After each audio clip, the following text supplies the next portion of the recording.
Hi, I'm Bill. I'm Lori. And if this is the first time dropping into our channel, welcome. Well, today is day 29 of our stress test update. We're coming to you today from the Mount Rushmore KOA resort near Hill City, South Dakota. We're just 3 miles down the road is Mount Rushmore. Lori, why don't you go first and give your update? Well, I'm really enjoying our trip. We have, it's very easy for us to travel the different roads, find parking, and the various venues that we want to attend. And I find the kitchen to be more than adequate of storing supplies. And we always stay close to where we can buy groceries, and it's been easy for us to procure more supplies than when we need it, or dine out in different places. And there's an adequate storage, I think, for almost everything that we need. Plenty of room for clothing. My only thing would be, I think the refrigerator is not adequate for taking a long trip. Although, we can resupply, but I like to bring more food, more fruit, vegetables, and it would be nice to be able to carry ice also. And we did carry ice when we have our Bouge RV 53 quart fridge freezer, and on the start of the trip we had it in freezer mode because Lori had prepared in advance many meals, and then we would let them defrost and then we'd heat them up. Now we've gotten to the point where we've converted it into a refrigerator, so we have a little bit more refrigeration capacity, but I agree, the refrigerator is kind of on the small side. We've looked at some other camper vans and they have larger refrigerators. What else? Anything? Is that kind of your list? Yeah, I think the Solis is adequate for us, and I like that we can be more spontaneous when we travel. We don't need to plan so far ahead, finding spaces for us to camp overnight, and we can boondock when we need to, and I like that. Okay, and clearly we have been staying in RV parks more than we have boondocking on this particular trip. We will be doing a video on KOA campgrounds, the 3 different levels, and what our experiences have been so far, so keep an eye out for that video. Okay, on to my list. I always like to cover the issues first, and clearly now we have some veneer underneath the shower door that started to separate. Again, it's a fit and finish issue. It's a nuisance. It's not impacting our ability to use the function of the shower or the toilet. I am noticing some discomfort in my right arm and upper right shoulder blade on longer drives when I've been in a chair for maybe 7 hours, but my legs, ankles, and butt fit that seat perfectly, and I have no discomfort there. I think on the shorter drives I have no discomfort at all in my shoulder or my arm.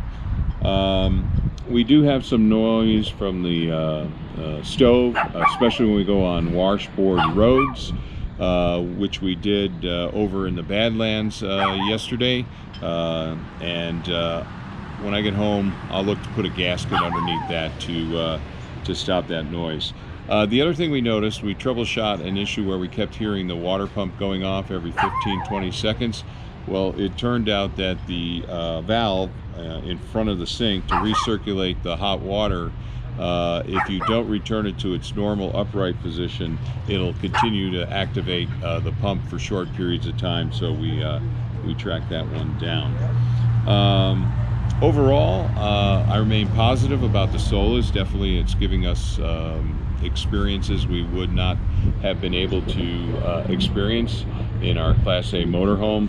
Love going on the smaller roads. I don't like driving as much on interstates. So from that perspective, it's really fantastic. And we could pull into an RV site. We don't even have to hook anything up. We could just turn the seats around, put the table there, relax, and then, you know, doze off to bed when the time comes.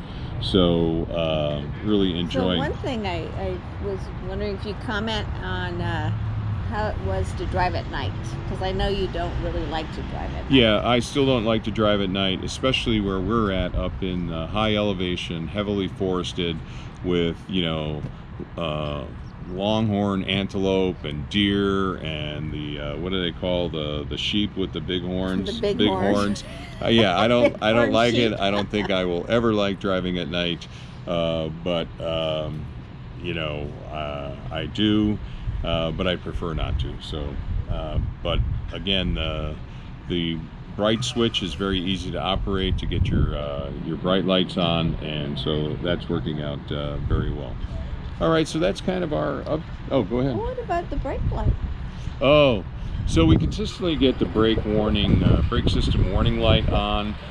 It's grades under, going down grades, 5% or less, don't seem to have that issue.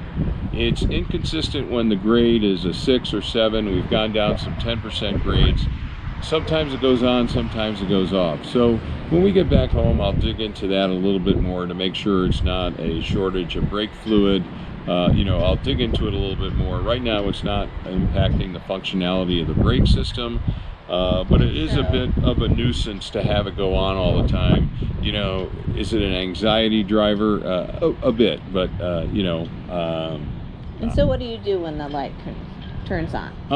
When it's convenient, I pull over, I turn the engine off, I turn it back on, and it clears the brake light warning. And again, I always make sure before I start the vehicle that my handbrake is off. So it's probably some kind of sensor then. I don't really want to dig into it because I just don't know, so I don't want to speculate. When we get home, it's not impacting functionality. When we get home, I'll dig into it more, and I'll look on the ProMaster groups and do all that type of research. Right now, it's not impacting us in any way, so I just want to move on off of that issue. So again, I like to go through the negatives first, or not negatives, but issues. On the positive, it's more positive than negative. I was going to mention something. Okay, go ahead. Okay, on the shower. It's really convenient to be able to take a shower inside the Solis, and I don't find any difficulties with, you know, having the bathroom be too wet and being able to use it after we take a shower. The stream is very nice. In fact, the temperature of the water is good. In fact, it's a little bit too warm, so we might dig into how we can regulate and the water temperature. I don't know if that's something we can do, but I would not hesitate to recommend taking a shower inside the Solis rather than outside in the back. Okay, so that's our update for day 29 of our 40-day trip. Originally it was going to be 50, but an appointment came up that we have to make in San Mateo, California, so we're going to end it at about 40 days. From here, we're going to go on to Devil's Tower, and we're heading up into the Seattle area where we're going to meet Lori's brother and sister-in-law, who have rented a Solis, and then we're going to spend 5 days around the Olympic Peninsula, Seattle area, camping together. So we're very excited about that, and then head home down through Oregon. But all is well as far as day 29. Thumbs up on that one? Thumbs up. Okay, so, you know, we're very happy, and we are getting the value that we anticipated we would get from the Solis by downsizing from our Class A. Whether or not in the long run this is the Class B vehicle for us remains to be seen, but for right now it's meeting our expectations. A few nuances, but you're going to have that in any RV, I think, that you purchase, at least based on our prior ownership experience. One thing I want to mention is we saw one Solis on the road, parked in Oregon. We saw 2 Solis around Mount Rushmore or Custer Park, and we also saw a third one in Badlands, another hardtop.